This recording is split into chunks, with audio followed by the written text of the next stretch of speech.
기차도 좀 적응 안 되고 좀 비몽사몽입니다. 여러분, 제가 제일 좋아하는 한국 음식이 뭐죠? 여러분 훌륭합니다. 제가 두 번째로 좋아하는 한국 음식, 네? 꽃게탕 뭐 그런 거 말고요. 그냥 제가 좋아하는 그냥 한국에 와서 먹고 싶었던 게 있어요. 그렇게 지금 퀴즈 시간은 아니고요. 제가 그냥 이야기하게 좀 내버려 두세요. 볶음밥을 먹고 싶었어요. 왜냐하면 저희 집이 볶음 서점이거든요. 서점 이름이 볶음 서점인데 애들이 맨날 니네 집은 볶음밥 하냐고 그랬는데 진짜 중국 음식점 중에 볶음밥을 좋아해요. 짜장면도 좋아하지만. 그런데 오늘 제가 설교 준비가 너무 안 끝나가지고 도저히 볶음밥을 먹을 시간이 없었어요. 그래서 이제 교육자들끼리 자기들끼리 먹으러 나가면서 볶음밥을 포장해서 갖고 오기로 했어요. 누구라고 말할 수 없지만 경상도 팀장 한 놈이 햄버거를 사가지고 왔어요. 그래서 정신 나간 거 아닌가? 한 10일 동안 유럽에 있다가 왔는데 햄버거. 제가 지금 금식하고 지금 말씀을 전합니다. 그래도 공항까지 나와주셔서 용서하기로 했어요. 제가 유럽에서 있는 동안에 배우 고 이순재 선생님께서 돌아가셨다는 이야기를 들었습니다. 그분은 70년 동안 연기를 하셨어요. 91세에 돌아가셨는데 근데 그분은 연기 대상을 한 번도 타본 적이 없는 배우십니다. 그런데 작년에 그분이 KBS 연기 대상 수상을 하셨어요.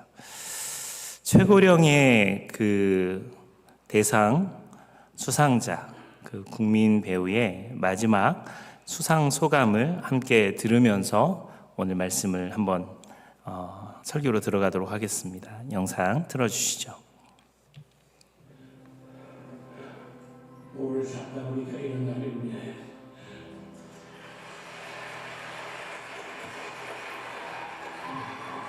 오늘은 강호상의 역사를 시작한 KBS TV 저 출연했어요. 3일 모시고 중반년 한심을 했습니다. 적절한 배역이 없으면 출연 못한 걸 당연한 겁니다. 그러나 언젠가는 기회가 한번 오겠지 하고 늘 준비하고 있었습니다. 의심이 먹어도 사람을 세워주는 거예요. 공무상에 아니에요. 시청자 여러분, 저는 평생 동안 신뢰가 아니시고 소원을 안 받았습니다. 사랑합니다. 배우 이순재, 그의 연기 인생을 기억합니다. KBS. 우리는 사실 드라마를 통해 영화를 통해서 인생을 생각하고 보게 됩니다. 저는 연예인 사역을 하기 때문에 드라마나 영화나 이런 유형의 방송들을 좋아하고 또 보려고 노력합니다. 왜냐하면 그 안에 우리네 인생이 담겨 있기 때문에 그렇습니다. 2024년 KBS 연기대상 대상 소감을 발표하신 그날 그 소감은 2025년 1월 11일 날 녹화 방송으로 소개가 됩니다. 사실 우리는 그분의 이 수상 소감을 제대로 듣지 못했어요. 이유는 제주항공 여객기 참사가 있던 날이었기 때문에 기쁨에 대한 이야기들이 방송에선 금지가 되고 그래서 2025년 1월 11일 날 녹화 방송을 했던 거죠. 저도 그분이 그런 고백을 했던 것을 듣지는 못했습니다. 그런데 유언과 같은 이 배우의 고백이 저와 우리들의 가슴 속에 와닿았으면 좋겠습니다. 이순재 선생님은 90대가 넘는 나이까지 무대와 스크린을 지켰습니다. 70여 년의 연기 인생 동안 오늘이 나의 마지막 무대일 수 있다. 이 정신으로 그는 연기를 했습니다. 실제로 그의 고백처럼 무대 위에서 쓰러지는 것이 가장 행복한 죽음이라고 고백하는 것처럼 그는 예수를 믿는 사람은 아니었지만 그의 인생의 가치가 굉장히 귀하게 마음속에 와닿습니다. 그의 삶은 그냥 단순한 긴 세월이 아니라 매 작품 하나하나가 유작이었습니다. 책임감, 소명의식, 이런 것들이 그의 인생에서 드러나는 거죠. 우리도 각자 우리에게 주어진 인생의 무대라는 게 있어요. 그의 삶이 우리에게 질문합니다. 당신이 지금 걷는 길, 당신의 무대는 무엇인가? 그 무대에서 당신은 누구를 위해, 무엇을 위해 서 있는가? 오늘 저는 이 고인의 죽음 앞에서 한번 생각을 해봤어요. 제가 유럽을 갔다 온 사이에서도 저희 교회 장례가 있었고, 그리고 앞으로 장례를 치르실 분들은 젊든지 나이가 많으시든지 그 죽음이라는 건 피할 수 없는 운명과 같은 거고 정해진 뜻이기 때문에 그렇습니다. 성경은 인생의 삶과 죽음을 이렇게 표현합니다. 빌립보서 1장 21절 사도 바울은 이렇게 이야기합니다. 사는 것도 죽는 것도 그리스도. 같이 한번 읽어볼까요? 시작. 이는 내게 사는 것이 그리스도니 죽는 것도 유익함이라. 자기가 사는 이유가, 그리고 자기가 죽는 이유가 예수 그리스도, 그리고 그리스도 때문에 죽는 것도 나에게 유익이다, 이렇게 표현하고 있어요. 빌립보서 1장 17절부터 20절 우리가 읽었던 말씀인데요, 이 말씀도 한번 읽어보시죠. 시작. 그들은 나의 매임에 괴로움을 더하게 할 줄로 생각하여 순수하지 못하게 다툼으로 그리스도를 전파하느니라. 그러면 무엇이냐? 거칠애로 하나 참으로 하나 무슨 방도로 하든지 전파되는 것은 그리스도니 이로써 나는 기뻐하고 또한 기뻐하리라. 이것이 너희의 간구와 예수 그리스도의 성령의 도우심으로 나를 구원에 이르게 할 줄 아는 거로 나의 간절한 기대와 소망을 따라 아무 일에든지 부끄러워하지 아니하고 지금도 전과 같이 온전히 담대하여 살든지 죽든지 내 몸에서 그리스도가 존귀하게 되게 하려 하나니. 바울 자신이 감옥 같은 인생을 살았습니다.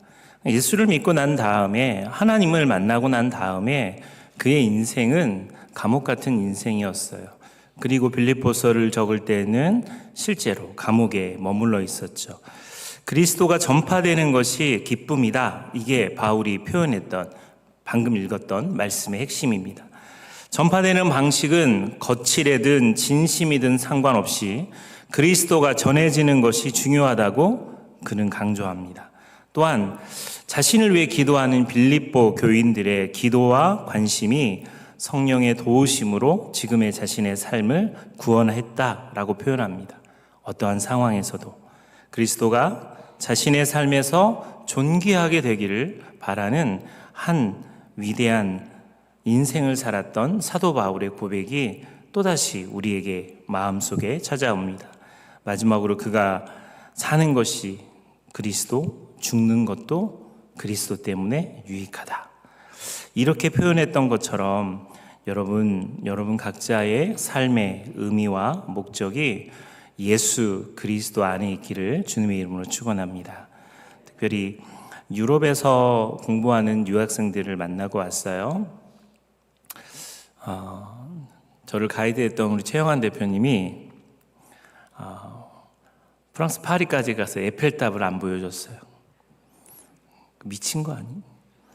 파리까지 가서 에펠탑을, 그래서 제가 새벽 기도 시간에 혼자 나와서 에펠탑을 봤어요.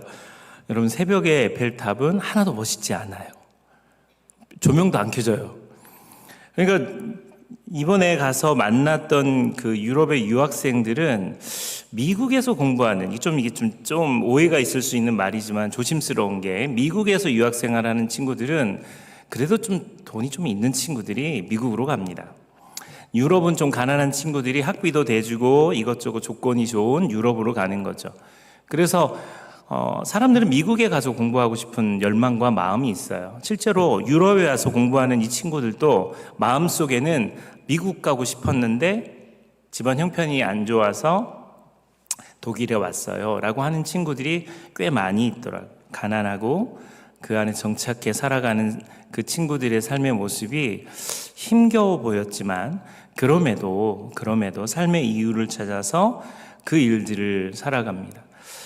여러분, 지난번에도 말씀드렸지만 미국에서 또 유럽에서 이민을 간 사람이 70년대, 80년대, 90년대 그 시대에 이민을 가면 그들은 그 시대에 자기가 도착한 그 시대의 나이대로, 시간대로 평생을 살아갑니다.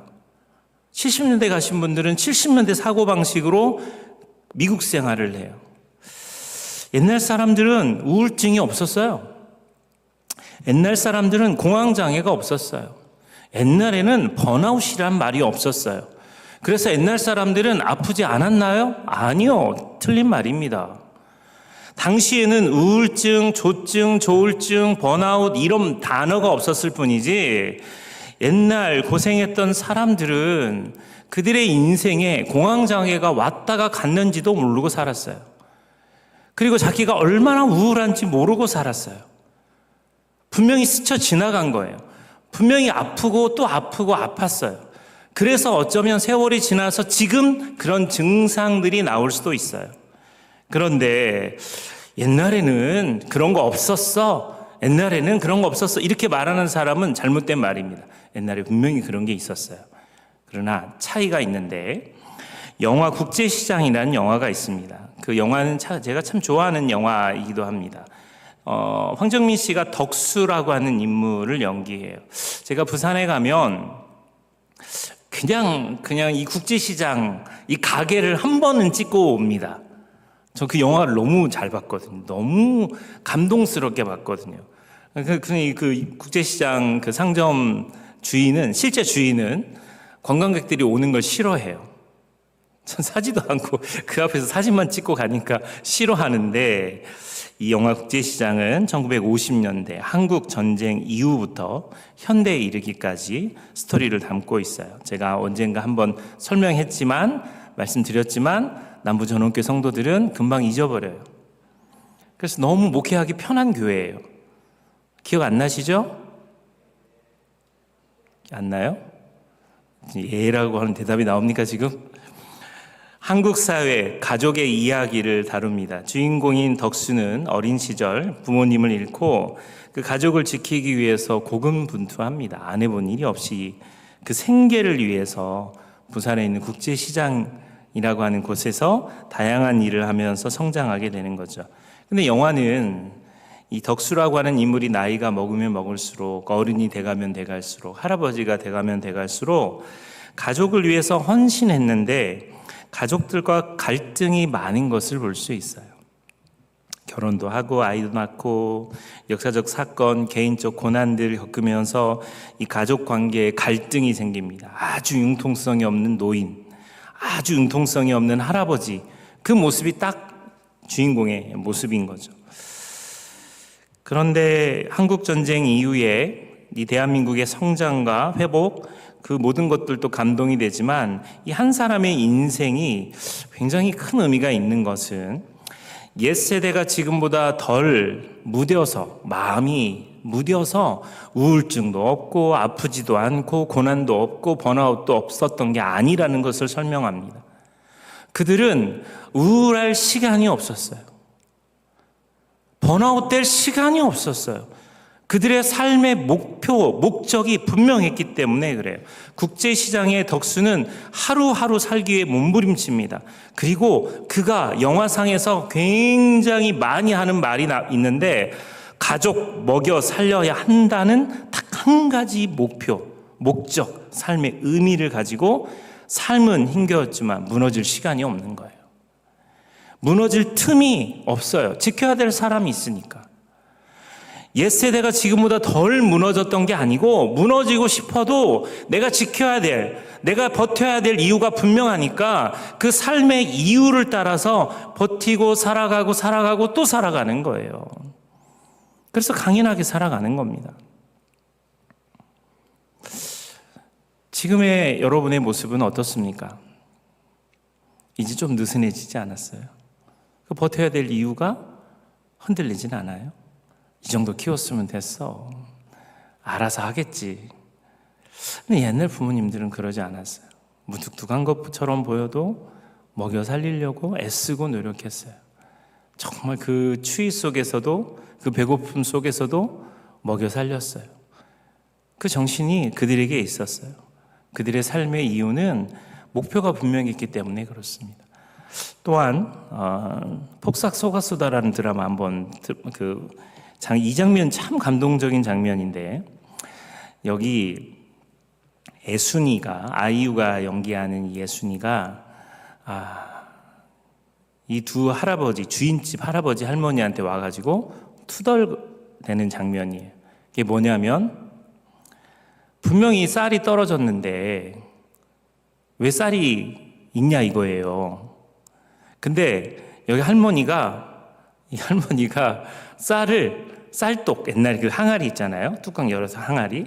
거기에 매일 아침마다, 새벽마다 티나지 않게 딱 세 식구가 먹을 만큼의 쌀을 이렇게 흩어서 놔두는 거예요. 그러니까 그게 요술 항아리도 아니고 다 먹어서 쌀이 한 톨도 없는데, 그 다음날 가보면 바닥에 쌀이 깔려 있고 그걸 주워 보면 그냥 하루를 넘길 수 있는 그 끼니가 있는 거예요. 그래서 배불뚝이 저 애순이가 와가지고 투덜거리는 거예요. 근데 좀 친절하게 얘기하면 좋은데, 여기에서 이야기하는 건 뭐냐면, 주면은 안 받을까봐 그랬지 뭐 그러면서 이게 투덜투덜거리면서 이 장면이 들어가는데, 저는 이 장면 보면서 울컥했어요. 예전에는 공동체가 서로 지탱할 수 있는 힘이 있었어요. 공동체가 서로 지탱할 수 있는 힘을 실어줬어요. 제가 미국 갔을 때 손동균 장로님하고 같이 갔거든요. 장로님과 같이 갔는데 장로님 집이 진짜 찢어지게, 뭐가 찢어지게는 잘 모르겠는데 아무튼 뭔가 찢어지게 가난했다는 이야기를 쭉 하시면서 그 얘기 하시더라고요. 이 권사님들이 나 먹여 살렸어요.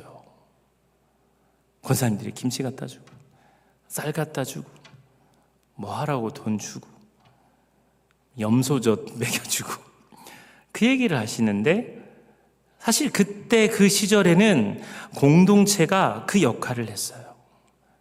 외로움이 없던 게 아니었어요. 외로움은 지금보다 어쩌면 더 클 수도 있어요. 그런데 그 외로움을 이길 수 있는 공동체성이 교회 이웃들에게 있었다라는 거예요. 지금은 너무 차가워요. 교회마다 너무 차가워요. 지금 여러분 얼굴이 너무 차가워요. 다시 할까요? 민수기 6장. 여호와는 내게 복을 주시고, 왜 이가 하면, 여러분 안에 있는 따뜻한 온기, 내가 줄 수 있는 건 아니지만 내 안에 있는 그리스도가 주시는 그 따뜻한 온기가 이 공동체 안에 흘러가야 돼요. 미션 온라인 컨퍼런스를 앞에 두고 제가 출발하기 전에, 그리고 제가 떠나고 난 다음에도, 여러분 제가 진짜 집요하고 무서운 사람이, 여러분 저 시시하게 보면 안 돼요. 제가 다 파악하고 다 알고 다 점검을 하는데, 위원장들과 부장들이 모여서, 옹기장기 모여서 앞으로 어떻게 할지에 대한 이야기를 나누는 거예요. 사실 우리 교회는 어떻게 방향을 가야 될지를 고민하고 소망하고 함께 이야기를 해야 돼요. 방향이 분명해야 돼요. 우리가 선교에 대한 목표가 뚜렷하게 있으면 싸우지 않아요. 서로 다투지 않습니다. 선교사가 굶어 죽게 생겼는데 어떻게든지 돈을 모아서 선교비로 보내려고 하는 열정과 마음이 우리 안에 있어야 그게 감당이 되는 거예요. 제가 오자마자 우리 교육자들에게 부탁드렸어요. 연세 많으신 어른들, 지금 병이 있으시든 교회를 못 오시는 분들 찾아가서 구원의 확신 다시 한번 점검하자고. 자녀들의 마음은 부모에게 아무리 구원의 확신에 대한 이야기를 하고 엄마 예수 믿어야 돼, 아빠 예수 믿어야 돼 설명을 해도, 이게 교육자들이 가가지고 복음을 전하는 거랑 가족들, 자녀들이 복음을 전하는 건 다르니까, 그런 거 파악해서 교육자들이 가서 돌아가시기 전에 예수 그리스도를 다시 한번 나의 주 나의 하나님으로 영접하게 만들어 드리자. 그 얘기가 오늘 같이 회의하면서 나누었던 이야기예요. 서로 돌보고 사랑하고 채워주는 정신이 우리 안에 있어야 돼요. 여러분, 장로를 세울 때도요, 그 장로의 역할은 권세와 권위를 부리는 게 있지 않아요. 병들고 연약한 사람에게 찾아가서 손을 얹고 안수하고 기도하는 게 진짜 그 짚은 자를 주신 하나님의 뜻이었다고요. 교회는 그들을 잊어버렸어요. 근데 그들은 늘 교회를 그리워하는 거예요.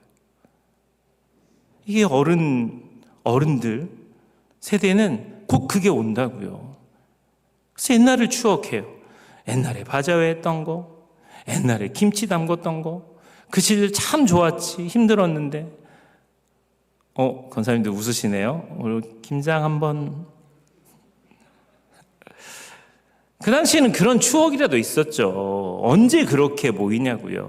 젊은 권사님들이 그 얘기 하더라고요. 젊은 권사님들이. 옛날에는 어른들하고 그렇게 있어서 어른들이 시키면 뭘 가지고 오고 왔다 갔다 하면서 그게 재미고 그게 즐거움이고 그게 추억이거든요. 근데 한국교회는 점점점 그런 것들이 사라지기 시작하는 거예요. 미션 온라인 컨퍼런스를 통해서 우리가 다시 하고 싶었던 거는 이제 여러분 소그룹들이 그리고 15개의 위원들이 발표를 할 때 그 얘기를 들으면서 난 나이가 들었지만 난 아직 어리지만 내가 교회를 위해서 이거 했으면 좋겠어. 내가 하나님 나라를 위해서 이거 섬겼으면 좋겠어로 하나 되고 하나 되는 공동체성을 회복하는 것이 중요해요. 전도서 4장 9절 10절 말씀에 두 사람이 한 사람보다 나음은 넘어지면 서로 붙들어 일으킵니다. 누군가를 돌봐야 하는 그 사명, 그리고 누군가가 돌봐주는 공동체성, 이것이 우리 교회 안에 있을 때 버틸 수 있는 힘이 있다라는 거예요. 옛세대에 우울증이 없었던 게 아니에요. 고통을 말하고 싶어도 눈물을 보일 자리가 없었어요. 정말 꾹 참고 살아낸 겁니다. 말할 사람이 없는 거예요. 남편이 살갑게 들어주지도 않고 아내가 그 얘기를 들어줄 만한 여유도 없는 거예요. 그런데 옛날 사람들이 우울증이 없었던 게 아니라는 이유가요. 다윗 보면 알아요. 시편 구석구석에 다윗은 우울증 환자 같은 증상을 보입니다. 시편 109편 22절에 내 마음이 속에서 상하나이다. 시편 6장 6절에 내 눈물로 내 침상을 띄우나이다. 말씀을 읽겠습니다. 우울과 불안은 모든 시대에 존재했어요. 다만 어떻게 견디는가가 달랐던 거죠. 국제시장 덕수에게 했던 아버지 마지막 외침, 덕수야, 네가 이제 가장이다. 그 한마디가 평생 그의 정신을 붙들어 주었습니다. 영화 속 덕수는 독일 광부로 광산이 무너지는 현장 속에서도 내가 아니면 가족은 누가 지키나 라는 정신으로 살아남았습니다. 전쟁이 터지는 순간에도 정신이 무너지지 않았어요. 이유는 딱 한 가지예요. 그의 정신적 버팀목은 내가 아니면 가족은 누가 지키나. 그 목적과 그의 정신을 붙드는 말씀이 있습니다. 고린도서 13장 7절 사랑은 모든 것을 견디며. 그래서 견딜 수 있었던 거고 버틸 수 있었던 거예요. 교회를 사랑하는 마음, 가족을 사랑하는 마음, 친구를 사랑하는 마음, 사랑하는 누군가를 정말 사랑하는 그 마음이 버틸 수 있고 견딜 수 있는 힘을 우리에게 실어주는 겁니다. 오늘 우리는 어떤 정신으로 살아가고 있습니까? 목적이 없이 하루하루를 살아가는 게 아니에요. 우리는 사명감으로 이 세상에서 살아가야 합니다. 혼자가 아닌 공동체성으로 삶을 살아가야 해요. 혼자 있으면 마음이 흔들리지만 함께 있으면 이길 수 있습니다.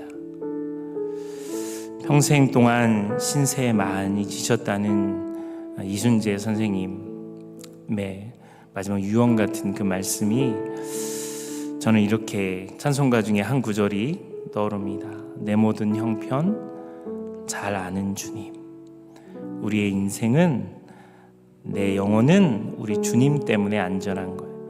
우리의 신세를 가장 잘 아시고 치료하시고 위로하시는 하나님께서 계셔서 우리가 행복할 수 있는 겁니다. 여러분의 삶에 질문하고 싶어요. 여러분은 지금 어떤 무대 위에 서 계십니까? 나에게 아픔을 주는 자녀로 힘들게 버티는 무대 위에 계십니까? 몸이 안 좋은 부모님을 돌보는 무대 위에 계십니까? 외로이 홀로 인생을 살아가는 무대 위에 계십니까? 잘 나가다가 여러 가지 어려움으로 재정적으로 힘든 그런 무대 위에 계십니까? 갑자기 건강에 문제가 있는 당황스러운 무대 위에 계십니까? 내가 어디로 가야 될지, 무엇을 해야 될지 방황하는 무대 위에 있습니까? 그러나 여러분, 걱정하지 않으셔도 되는 것은 나의 가장 좋은 치료자 되신 예수님께서 그 무대 위에 내 신세를 가장 잘 알고 계시다는 사실입니다. 이번 유럽 여행 때 가장 제 마음을 아프게 했던 자매 한 명 있어요. 결혼한 지 2년 됐는데 결혼하자마자 남편이 전 세계에서 딱 2명 걸린 희귀병에 걸려서 결혼하자마자 2년 동안 병 치료하다가 하나님의 부르심을 받은 안타까운 자매의 이야기를 들었어요. 남편을 떠나보낸 지 얼마 되지 않은 슬픔이 가슴속에 남아 있는데, 그 독일의 장례식은 그 남편의 사진을, 옛날 사진들을 다 이렇게 모아서 조그만 책자로 온 사람들에게 하나씩 나눠주더라고요. 저에게도 그 책자를 줬어요. 승민 형제. 승민 형제의 인생 가운데 가장 행복해야 될 시기에 그에게는 고난이 왔고 어려움이 왔어요. 그래서 그의 아내 애랑자매는 굉장히 많이 슬프고 힘든 시간을 보내면서도 예수님 때문에 버틸 수 있는 거예요. 그래서 그의 장례식에 갔던 사람들은 이렇게 고백하는 거예요. 그 어떤 장례식보다도 웃음이 많고 기쁨이 넘치고 행복한 장례식을 하나님이 보내게 하셨다. 여러분, 우리의 인생은요, 그 죽음을 뛰어넘는 그 크신 사랑하신 하나님 아버지의 사랑이 우리 안에 흘러가는 겁니다. 그래서 우리는 어떤 무대에 어떤 장면에 있다 하더라도 이길 수 있는 거예요. 저를 한번 보시죠. 시간 낭비하지 마세요. 여러분에게 주어진 시간에 낭비하지 마세요. 얼마 남지 않았는데 갈등하지 마세요. 여러분의 인생을 허비하지 마세요. 진짜 하나님 나라를 소망하고 삶의 목적을 분명하게 하고 우리에게 허락하신 공동체, 교회를 생각하는 뜨거운 열정과 마음이 있었으면 좋겠어요. 그 마음이 우리 안에 있을 때 이길 수 있습니다. 우울하고 지치고 힘든 우리들의 마음을 나의 가장 좋은 치료자 되신 예수님께서 치료해 줄 줄 믿습니다.